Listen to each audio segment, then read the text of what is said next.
à cet enfant que tu aimes.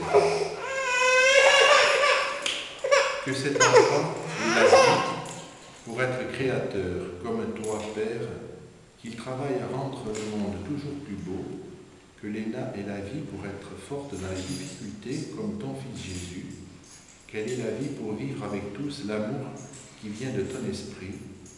Béni sois-tu pour cette eau qui donne la vie.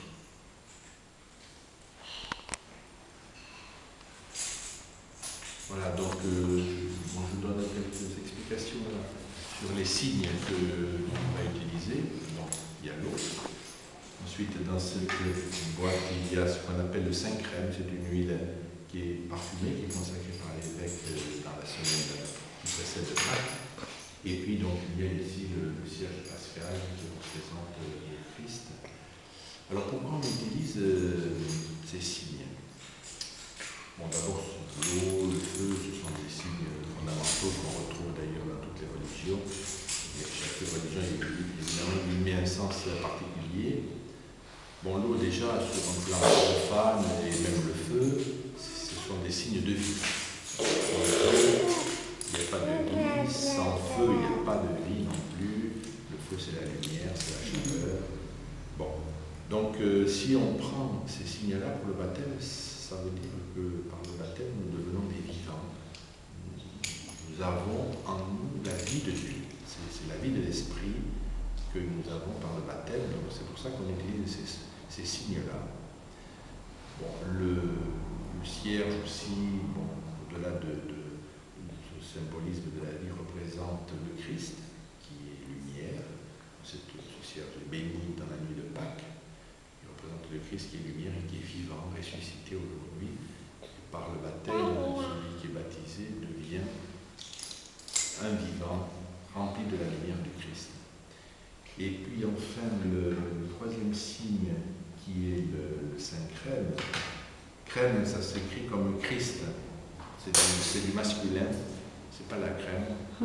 C'est C-H-R-E comme Christ. Ça veut dire que bien on devient comme si on était comme l'huile qui imprègne, comme si on était habité par le Christ jusqu'au plus profond de lui-même. Bon, c'est avec cette huile-là qu'un prêtre est ordonné prêtre, par exemple. Donc ça veut dire que par le baptême, on devient prêtre aussi.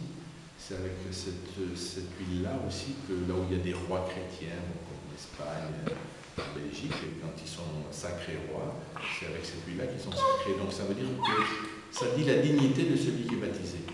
Voilà. En régime chrétien, bon, ben, tous les baptisés ont la même dignité. Il n'y en a pas qui seraient supérieurs à d'autres, les prêtres, les laïcs, bon, c'est exactement la même dignité. Et donc, d'une certaine façon, nous sommes tous prêtres aussi, il n'y a pas que moi qui suis prêtre. Même si ce n'est pas tout à fait le même ministère, même les femmes. C'est pas le même ministère. Voilà, bon, eh bien, on va je vais peut-être le mettre par ici. On va faire le signe de l'eau.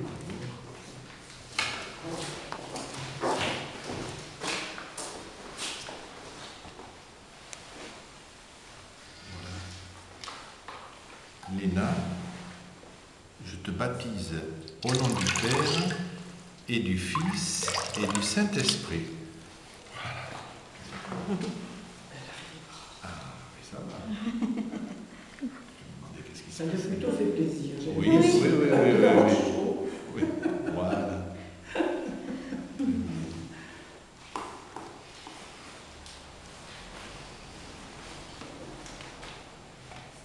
Je vais te faire maintenant, Léna, une onction avec ce Saint-Crème. Toi qui fais maintenant partie du peuple de Dieu, sois marqué de l'huile sainte. Que ta dignité de fille de Dieu soit toujours reconnue et respectée, qu'avec la grâce de Dieu et le soutien de tous, tu deviennes toujours plus forte et que tu vives ainsi le service de Dieu. Il y a un autre signe aussi, bon, vous l'avez habillé en blanc pour le baptême, le blanc c'est le signe de la résurrection. Voilà, bon, en même temps, vous pouvez le mettre aussi. Je ne savais pas si ça se faisait avant. Oh. Je ne quand même pas. Allez, voilà, c'est joli comme ça. C'est très joli. Et je vois que tu ne veux pas le garder. Bon. Elle a beaucoup de caractère, cette petite fille. Oui. Je sais pas quel... Le blanc, c'est le signe de la résurrection. Voilà.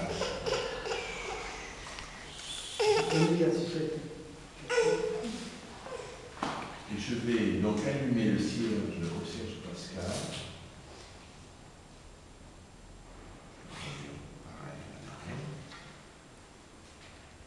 Recevez la lumière du Christ, c'est à vous que cette lumière est confiée. Veillez à l'entretenir pour que Léna avance dans la vie en enfant de lumière et qu'elle vive toujours dans la clarté et dans la joie. Et toi, Léna, reçois cette lumière, qu'elle te permette de découvrir la beauté en toutes choses, qu'elle te donne espérance et force au milieu des inquiétudes, des difficultés, des faiblesses que tu pourras connaître. Jésus-Christ, notre Seigneur, est la lumière du monde.